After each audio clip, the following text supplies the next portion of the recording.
네, 여러분 안녕하십니까. 바로 보는 TV 옴부즈맨의 김승재입니다. 2024 갑진년도 이제 끝자락을 향하고 있습니다. 지난주에는 겨울의 시작을 알리듯 많은 눈이 내리기도 했는데요. 한 해를 마무리 짓는 12월, 아무쪼록 좋은 기억만 떠올리시면서 마침표를 찍었으면 좋겠습니다. 자, 그럼 한 주간의 주요 뉴스부터 만나보시겠습니다.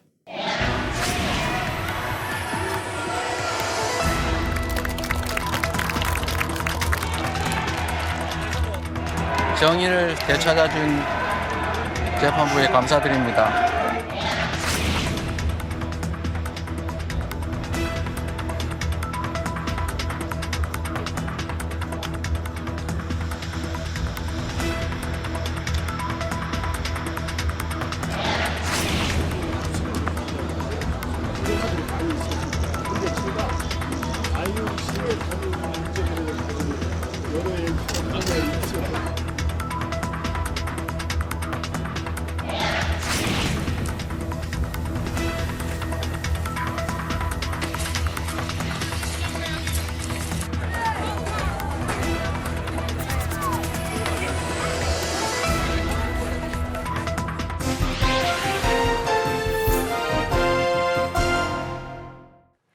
한 주간 보도 내용을 짚어보는 연합뉴스TV를 말한다 안지연입니다.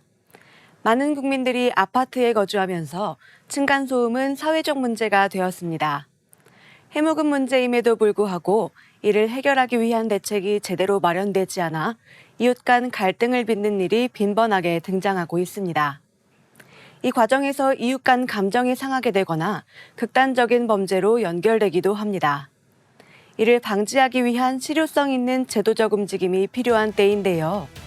지난주 연합뉴스TV에서는 이에 대한 내용을 다뤘습니다. 지난 23일 토요와이드에서는 층간소음 문제를 해결하기 위해 지자체가 적극적으로 나서는 것에 주목했습니다.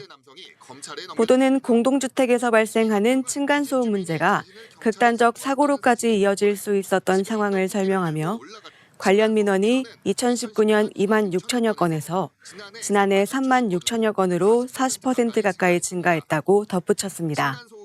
보도에 따르면 층간소음이 심각한 사회 문제로 떠오르면서 경기 광명시는 전국 자치단체 최초로 층간소음 갈등 해소 지원센터를 만들었는데요.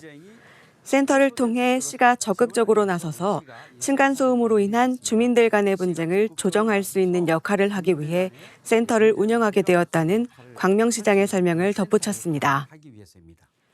보도는 층간소음 갈등 해소를 위해 1, 2차 중재에 나서고 이후에도 해결되지 않을 경우 전문가들로 구성된 층간소음 갈등 해소 자문위원회가 개입해 문제를 해결한다고 전하면서 광명시는 관내 91개 공동주택 단지 중 78%에 구성된 층간소음 관리위원회 구성을 100%까지 끌어올린다는 계획이라고 전했습니다. 이 보도는 층간소음 문제가 우리 사회에서 이웃 간 갈등의 주된 원인으로 자리 잡으며 단순한 생활 불편을 넘어 정서적 스트레스와 사회적 긴장으로까지 확산되고 있음을 지적했습니다. 층간소음으로 인한 갈등은 감정적 대립과 폭력 사태로 번지는 경우도 빈번해 이에 대한 해결책 마련이 공동체의 중요한 과제로 떠오르고 있습니다. 이는 개인의 문제로 국한되지 않으며 공동체와 지자체가 함께 대응해야 할 사회적 문제임을 보여줍니다.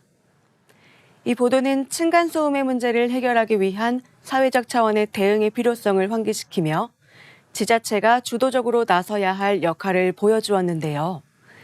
이는 단순히 이웃 간의 갈등 해소를 넘어 사회적 신뢰와 공동체 의식을 회복시키는 계기가 될 수 있고 궁극적으로 더 나은 도시 생활 환경을 구축하기 위한 중요한 방향성을 제시하고 있다는 점에서 긍정적으로 평가됩니다. 보도에서는 층간소음 문제의 심각성과 이를 해결하려는 지자체의 노력에 초점을 맞췄지만 구체적인 해결책이나 정책의 실질적인 효과에 대해 설명이 담기지 않아 다소 아쉽게 느껴집니다. 갈등 중재 시스템의 구체적 작동 방식이나 사례, 층간소음을 예방하거나 줄이기 위해 활용되는 기술적 또는 제도적 접근에 대한 정보가 더해졌다면 현실적인 해결 방안을 모색의 필요성을 더욱 강조할 수 있었을 것으로 생각됩니다. 추후 관련 보도에서는 구체적인 사례를 통해 문제 해결에 기여할 수 있는 방향성이 제시되길 기대합니다. 디지털 기술의 발전은 우리 사회에 편리함을 가져다 줍니다. 기프티콘과 같은 모바일 상품권이 그 예인데요. 지갑에 쿠폰을 넣고 다니지 않아도 휴대전화를 통해 간단히 결제할 수 있다는 점과 정가보다 할인된 가격으로 구입할 수 있다는 등의 장점을 지닙니다. 이러한 상품권의 사용이 일상화되면서 이에 대한 피해 사례도 빈번하게 등장하는데요. 특히 중고거래 과정에서 바코드가 노출되어 타인이 이를 무단으로 사용하는 등의 도용이 증가하고 있습니다.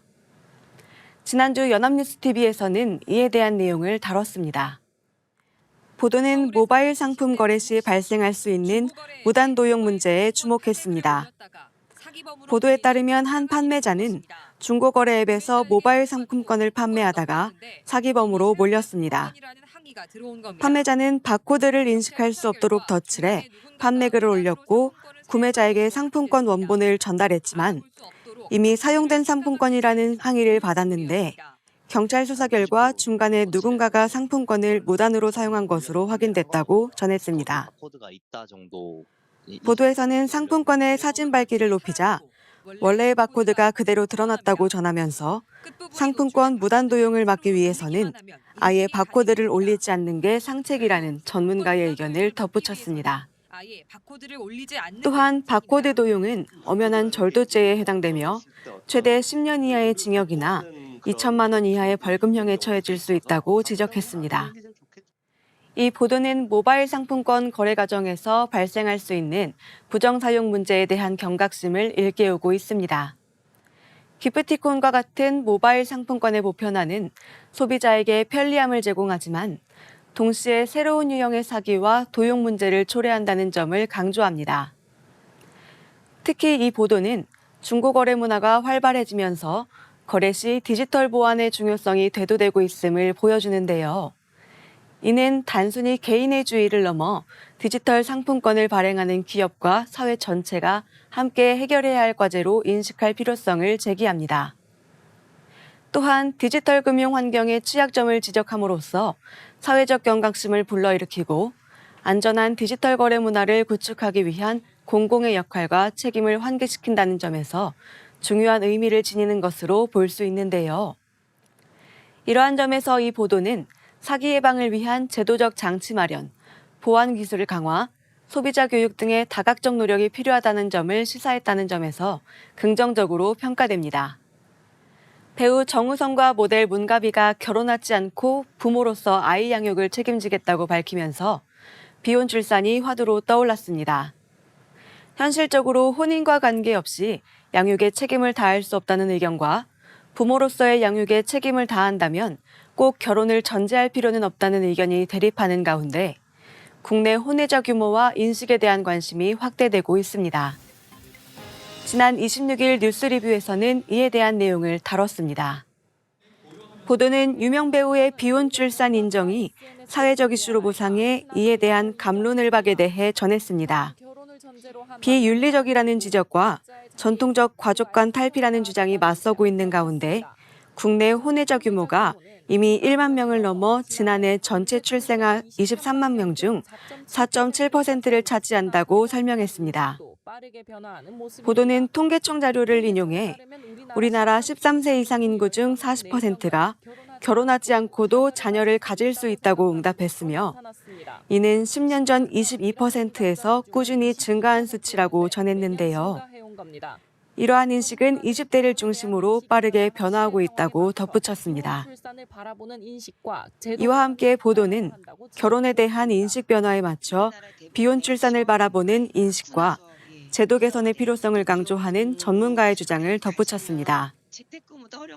또한 국가과제로 저출산 위기가 떠오르면서 정부도 비혼 동거를 인정하는 프랑스식 등록 동거 혼제도 등을 테이블에 올려둔 상황이라고 전했습니다.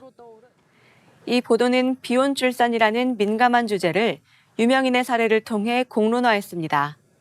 전통적 가족 간의 변화와 새로운 가족 형태에 대한 사회적 논의를 촉발했다는 점에서 의의를 지니는데요. 국내 혼외자 증가와 20대의 인식 변화를 언급하며 비혼 출산이 개인의 선택을 넘어 사회적 제도적 변화를 요구하는 문제임을 강조했습니다. 또한 저출생 위기 속에서 다양성을 존중하며 미래지향적 사회로 나아가는 계기를 마련한 점도 주목할 만합니다. 보도는 혼외자 비율과 인식 변화 등의 데이터를 통해 설득력을 더했으며 프랑스 등록동거혼 제도를 사례로 제시해 제도적 대안을 논의의 중심에 두었습니다. 이를 통해 전통적 가족 개념을 평가하고 비혼 출산과 관련된 새로운 제도의 도입의 필요성을 부각시켰다는 점에서 긍정적으로 평가됩니다. 그러나 보도는 비혼 출산의 긍정적인 측면만을 강조한 것으로 보여 아쉬움이 남습니다. 이에 따른 현실적 문제나 윤리적 논란은 충분히 다뤄지지 않았습니다.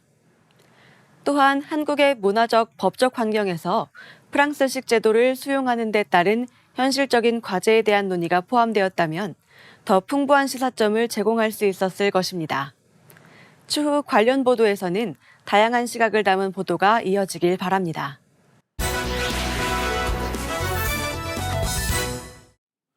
네, 이번 시간은 주말에 방영되는 제작 프로그램을 대학생의 시선으로 분석 및 평가해보는 시간이죠. 캠퍼스 TV 리포트입니다.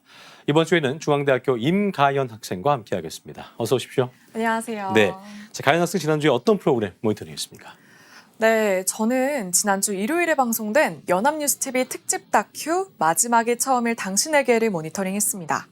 누구도 피할 수 없는 죽음, 그렇게 평소 죽음을 어떻게 생각하는지에 따라서 앞으로의 살아갈 날들이 달라진다고 하죠.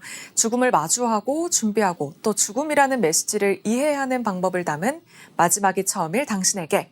자세한 모니터링 내용과 함께 지금부터 만나보시죠.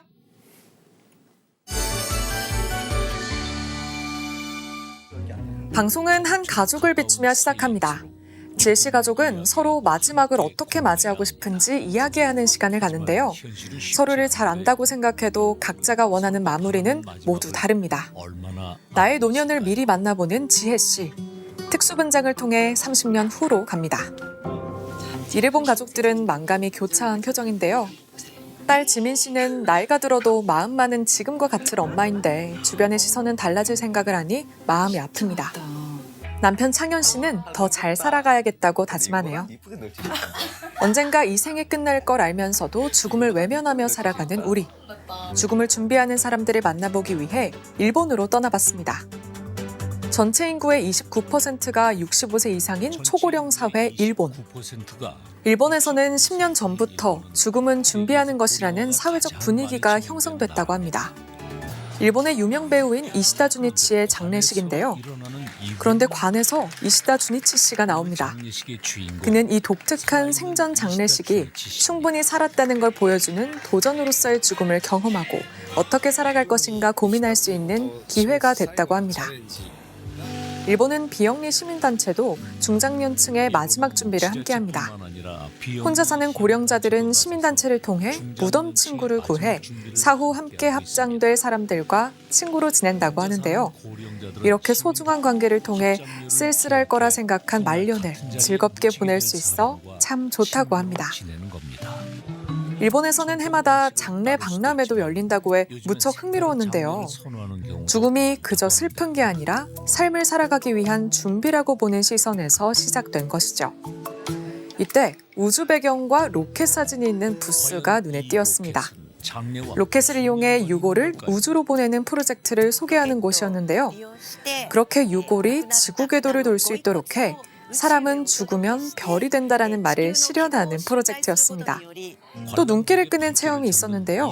바로 가상세계에 나만의 공간을 만들어 생전 추억을 보관하는 것이었습니다. 메타버스 장례 담당자 카와니시 미치히로 씨는 이 땅에서 사라지는 죽음과 잊히는 것, 이 두 가지의 죽음 중 잊히는 죽음만이라도 이 서비스를 통해 막을 수 있지 않을까 이야기합니다. 초고령 사회로 사망자가 늘어 장례시설이 부족해지자 일본 사회에서는 전통적인 장례 문화에서 벗어나고자 하는 목소리가 늘었다고 하네요. 이번에는 자유와 관용의 나라이자 다양성이 숨쉬는 네덜란드로 떠나봤습니다. 이곳에는 삶과 죽음이 공존하는 특별한 박물관이 있습니다. 벽면을 장식한 사진들이 눈에 띄는데요.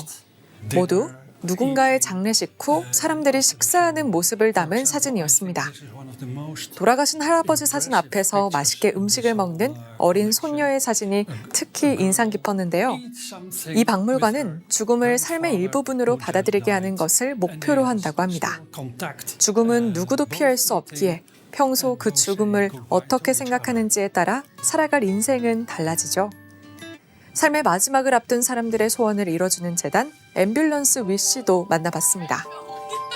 주로 시한부 환자들의 마지막 소원을 이뤄주는 이곳은 지금까지 2만 2천 건의 소원을 이뤄줬다고 하는데요. 오늘의 소원 신청자는 83살의 할머니.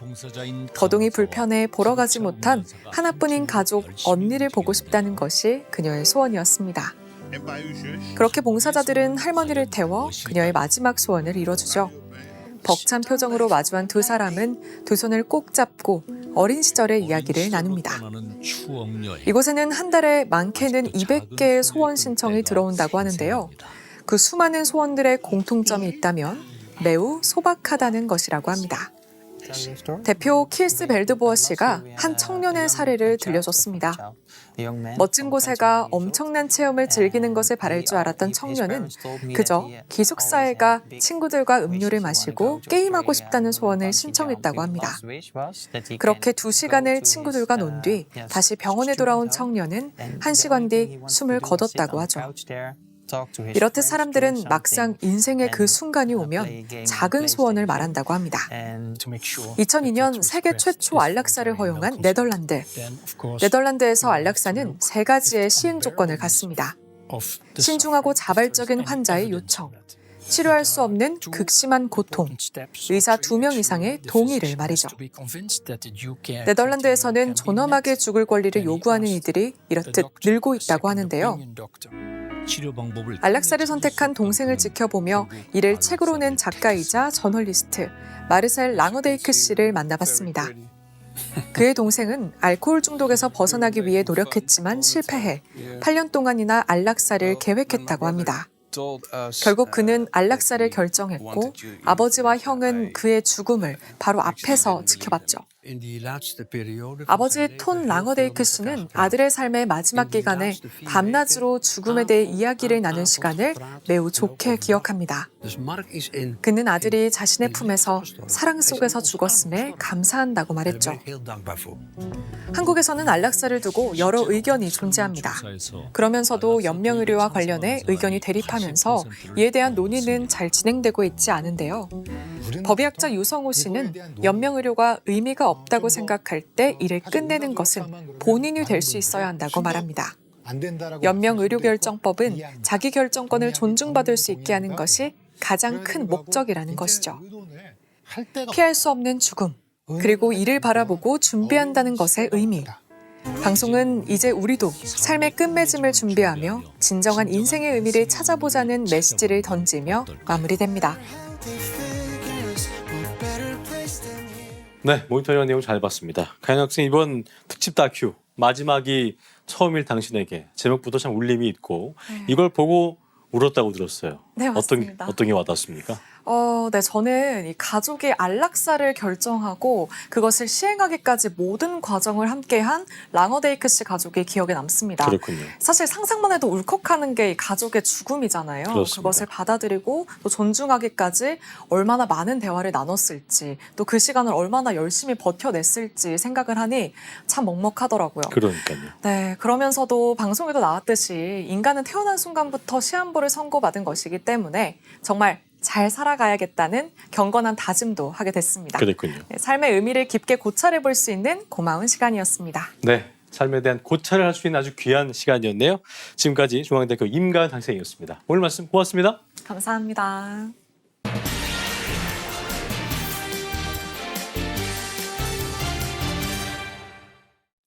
네, 국회가 내년도 예산안 심사에 찬창인 가운데 건건이 여야가 충돌을 하면서 다수 의석을 점하고 있는 민주당의 단독 처리가 반복되고 있습니다. 여당은 묻지마식 칼질을 멈추라고 반발을 하고 있습니다만 뾰족한 수는 없어 보이는데요. 오늘 TV와 비평에서 관련 내용 자세히 짚어보겠습니다. 도움 말씀에 한양대학교 김원 교수와 함께하겠습니다. 어서 오십시오. 네, 안녕하십니까? 네. 자, 국회가 지난달 18일부터 내년도 예산안 세부 항목에 대한 증액 및 감액 심사에 착수를 했습니다. 네. 정부가 올해보다 3.2% 증액된 677조 원을 제출을 하면서 건전 재정 또 미래 투자를 강조하기도 했는데, 자, 먼저 내년도 예산안의 핵심 내용에 대한 언론 보도 내용부터 정리해 보죠. 네, 국회가 지난달 18일부터 25일까지 일주일간 내년도 정부 예산안 심사를 진행하였는데요. 네. 이에 앞서 국회는 지난달 17일까지 7개 상임위에서 예비 심사를 마쳤습니다. 유시스는 이번 예산안 심사를 두고 677조 예산 전쟁 시작이라는 표현을 썼는데요. 그만큼 예산을 둘러싼 여야의 기싸움이 과거에도 그리고 현재에도 상당히 치열하다는 것을 알 수가 있습니다. 네. 구체적으로 정부는 민생 활력, 미래 도약이라는 슬로건을 내세우며 내년 예산안을 총 677조 4천억 규모로 편성을 하였습니다. 이는 올해 예산인 656조 6천억보다 3.2% 증가한 수치입니다. 서울신문 보도에 따르면 지난달 4일 예산 심의에 앞서 한덕수 국무총리가 내년도 예산 규모의 지출 취지를 밝히는 시정연설문을 대독하였는데요. 전반적인 예산안 기조에 대해 느슨했던 부분 그리고 불필요한 낭비를 과감히 줄이고 민생 회복과 미래 준비라는 국가 본연의 역할에 제대로 투자한다라고 밝히기도 하였습니다. 또한 중점 투자 분야에 대해서도 정부의 입장을 밝히기도 하였는데요. 네. 정부는 내년도 예산을 맞춤형 약자 복지 확충, 그리고 경제 활력 확산, 그리고 미래 준비를 위한 경제 체질 개선, 그리고 안전 사회와 글로벌 중추 외교 분야에 투입하겠다고 강조를 하였습니다. 그랬군요. 한국 경제는 각 분야의 구체적인 방법론에 대한 내용을 보도하였습니다. 정부는 맞춤형 약자 복지 확충과 관련하여 한부모 가정 양육비 자녀 1인당 월 20만 원 지원, 1천만 어르신에 대한 110만 개 일자리 공급, 그리고 국가장학금 150만 명 지원 등을 언급하기도 하였습니다. 예. 그리고 경제 활력 확산과 관련해서 소상공인 정책자금 상환기간 연장, 그리고 영세 소상공인 배달비 지원 등을 언급하기도 하였습니다. 다음으로 미래 준비를 위한 경제 체질 개선 분야와 관련하여 인공지능과 바이오, 그리고 양자 등 주요 전략 기술에 역대 최대 예산을 투입하겠다고 밝히기도 하였습니다. 마지막으로 안전사회 분야의 필수 의료 확충과 지역의료 보건에 상당한 재정을 투입한다고 입장을 밝히기도 하였습니다. 그랬군요. 여야가 대치 상황이다 보니까 예산안 심사 같은 경우에도 시작 전부터 진통을 예고했었는데요. 역시나 확연한 입장 차이를 보이고 있는 상황입니다.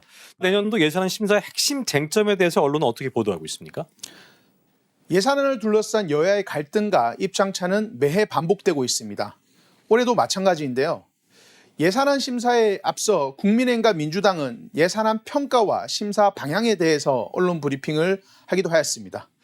국민의힘은 예산안 심사 방향에 대해 국민을 선동하는 예산 삭감 주장에는 단호하게 대응하겠다라고 입장을 밝혔고, 민주당은 권력기관의 특수활동비 예산을 대폭 삭감하고 고위 공무원 월급 증액을 반대한다라는 입장을 밝히기도 하였습니다.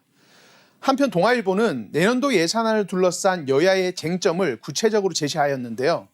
크게 검찰, 감사원 등 특수활동비 관련 예산, 그리고 용산공원과 서울 양평간 고속도로 관련 예산, 다음으로 지역사랑 상품권 관련 예산, 마지막으로 고교 무상 교육, 국비 지원 등을 꼽았습니다. 먼저 검찰과 감사원 등의 특수활동비를 두고 민주당은 사용 내역이 입증되지 않은 예산은 삭감한다라고 주장을 하며, 예. 검경 특활비가 그랬듯 대통령실 예산도 같은 기준을 적용해야 한다라고 언급하기도 하였습니다. 네. 이에 국민의힘은 민주당을 향해 이재명 대표 방탄을 목적으로 한 일방통행식 예산 삭감이다라고 반박하며 민주당이 정부 각 부처를 분풀이식 예산 삭감으로 겁박하고 있다라는 입장을 밝히기도 하였습니다. 특히 용산 어린이 정원 조성 예산에 대해서도 여야의 입장차가 좁혀지지가 않았는데요. 국민의힘은 국토교통부의 종합계획에 따라서 이루어진 것을 두고 야당의 감액 주장은 심통 예산이라고 비판을 하였습니다. 반면 민주당은 정부가 너무 무계획적으로 서두르고 있으며 특히 용산공원 토양의 오염 조치가 여전히 미비한 사항이라고 감액이 타당하다라는 주장을 하기도 하였습니다. 한편 유시스는 윤석열 대통령이 민생 토론회에서 공약한 사업과 관련 그리고 김건희 여사와 관련된 의혹이 있는 사업들에 대해서 주요 쟁점으로 떠오를 가능성이 있다라고 의견을 내기도 하였는데요. 네. 이로 인해 예산안 논의가 본래의 나라 살림 논의에서 벗어나 정쟁화되고 있다라는 비판이 나오고도 있습니다. 그렇군요. 자, 그런가 하면 여야 모두 지역구 예산 챙기기에는 한 마음이라면서 또 선심성 예산 증액 문제를 꼬집는 보도도 많았는데 자, 예산 편성의 문제를 제기하는 보도에는 어떤 내용들이 있었습니까? 네, 말씀하신 대로 지역구 예산에 관한 다수의 언론 보도를 확인할 수가 있었습니다. 먼저 매일경제는 정부 예산안을 두고 지역 화폐, 지역 철도, 도로 등 이른바 선심성 예산은 증액된 반면에 국가의 성장 동력이라고 할 수 있는 연구 개발이나 미래 에너지 관련 예산은 대폭 삭감되었다라고 비판을 하였습니다. 예. 특히 지역 선심성 예산 등 구태가 반복될 경우에는 내수 침체가 더 심화될 수 있다며 내수 활성화를 위한 예산 조정의 필요성을 강조하기도 하였습니다. 세계일보 역시 지역구 챙기기 예산 편성을 비판하였는데요. 예산안 심사 막바지에 특정 의원 지역구의 민원을 반영해 끼워 넣는 이른바 쪽지 예산 관행을 근절해야 한다는 점을 강조하였습니다. 특히 재정을 낭비하는 선심성 사업으로 재정 건전성이 약화되고 있다는 사항을 방지하고 특히나 국가 미래를 고려한 예산 조정이 필요하다라고 보기도 하였습니다. 그랬군요. KBS는 감사원 감사 결과 지역구 국회의원의 선심성 예산 편성으로 인해 예산 중복이나 사업 무산 사례가 발생하고 있다라고 보도를 하기도 하였습니다. 예. 특히 확인된 13건의 경우 지자체가 정부 예산을 받을 수 없는 사업임에도 불구하고 국회의원실을 통해 추진한 것으로 확인이 되었는데요. 계획 없는 이른바 보여주기식 예산 편성이 행정력 낭비를 초래한다는 지적이 제기되고 있습니다. 네. 한편 상당수의 지역 언론은 지역 예산 확보의 필요성을 강조하였는데요. 지역 공동체의 발전을 위해 지역 언론이 예산 확보의 필요성을 강조하는 것은 어찌 보면 자연스러운 보도일 수도 있습니다. 다만 일부 언론의 보도는 지역 우선주의를 노골적으로 강조하기도 하였는데요. 이러한 보도 방향은 자칫 선심성 예산을 정당화하고 지역 간 갈등을 조장할 수 있다는 점에서 조심할 필요가 있습니다. 그렇군요. 이 예산 심사라는 것이 이제 국민의 소중한 세금을 정부가 어떻게 쓰겠다는 계획을 밝히고 또 타당성을 논의하는 시간이기 때문에 언론 보도 역할도 어느 때보다 좀 중요할 텐데요. 끝으로 한 말씀 듣고 마무리하겠습니다. 네. 다수의 언론이 예산안 심사보다는 정쟁에 몰두하는 여야의 행태를 비판하는 것을 확인할 수가 있었는데요. 물론 정쟁이라는 것이 벌어진 사실이고 그 사실을 전달하는 것 역시 언론의 역할이라고 할 수 있습니다. 그러나 한편으로 언론 스스로가 예산안 심사의 본질에 대해서는 충분히 조명하고 있는지에 대해서 고민할 필요가 있습니다. 국민의 세금이 구체적으로 어디에 얼마나 편성되었는지 그리고 그것이 얼마나 타당한지에 대한 부분을 분석적으로 다룬 기사는 많지 않은 것이 사실입니다. 대신 여야 간 대립과 갈등 그리고 예산안의 주요 정치 이슈와 어떻게 연결이 되는지에 초점을 맞춘 보도가 상당수를 이루고 있습니다. 여야가 싸운다고 언론 역시 그 싸움을 중계하듯이 있는 그대로 보도해야 할까라는 질문에 대해서는 의문을 달 수밖에 없습니다. 언론은 여야 정쟁의 중계자가 아닌 중재자로서 역할을 해야 합니다. 본질에서 벗어나 정쟁에 몰두하는 여야를 다시금 본질 앞에 마주할 수 있도록 관련 내용을 보도해야 할 것입니다. 이를 위해서는 정부의 예산안과 그 여야 각각의 조정안에 대해서 타당한 근거를 바탕으로 실증적인, 심층적인 기사가 필요하다고 할 수 있겠습니다. 그렇겠네요. 대중들뿐만 아니라 예산안의 이해관계자인 해당 정부 부처 담당자 그리고 여야 국회의원들 역시 신문과 언론 방송을 직접 시청을 하죠. 예. 그렇기 때문에 이들이 놓칠 수 있는 부분을 취재 보도를 통해서 간접적으로 전달한 것 역시 언론의 역할이라고 할 수 있겠습니다. 그렇겠네요. 끝으로 전문 언론진은 관련 분야에 편성된 예산을 꼼꼼히 살펴보고자 나름의 노력을 했다는 것을 확인할 수가 있었는데요. 예를 들어 농축산 관련 전문지는 내년 농림축산부 예산안을 그리고 의료 관련 전문지는 내년 의료개혁 예산안에 대해서 심도 있게 다루었습니다. 규모는 작지만 그리고 종합일간지에 가려 잘 보이지 않는 전문지의 가치를 확인할 수가 있었습니다. 예. 각 분야의 전문지에 관심을 기울이는 것도 유익하고 심층적인 정보를 얻기 위한 좋은 방안이 될 수 있습니다. 예. 언론이 기억해야 할 내용까지 한양대학교 김원 교수와 함께했습니다. 오늘 말씀 고맙습니다. 네, 감사합니다. 자, 저희 옴부즈맨 제작팀은 여러분의 소중한 의견들을 기다리고 있습니다. 방송을 보시고 느낀 소감을 연합뉴스 TV 홈페이지 내 시청자 게시판이나 SNS로 보내주시면 됩니다. 저희는 다음 주 시간 다시 인사드리죠. 여러분 고맙습니다.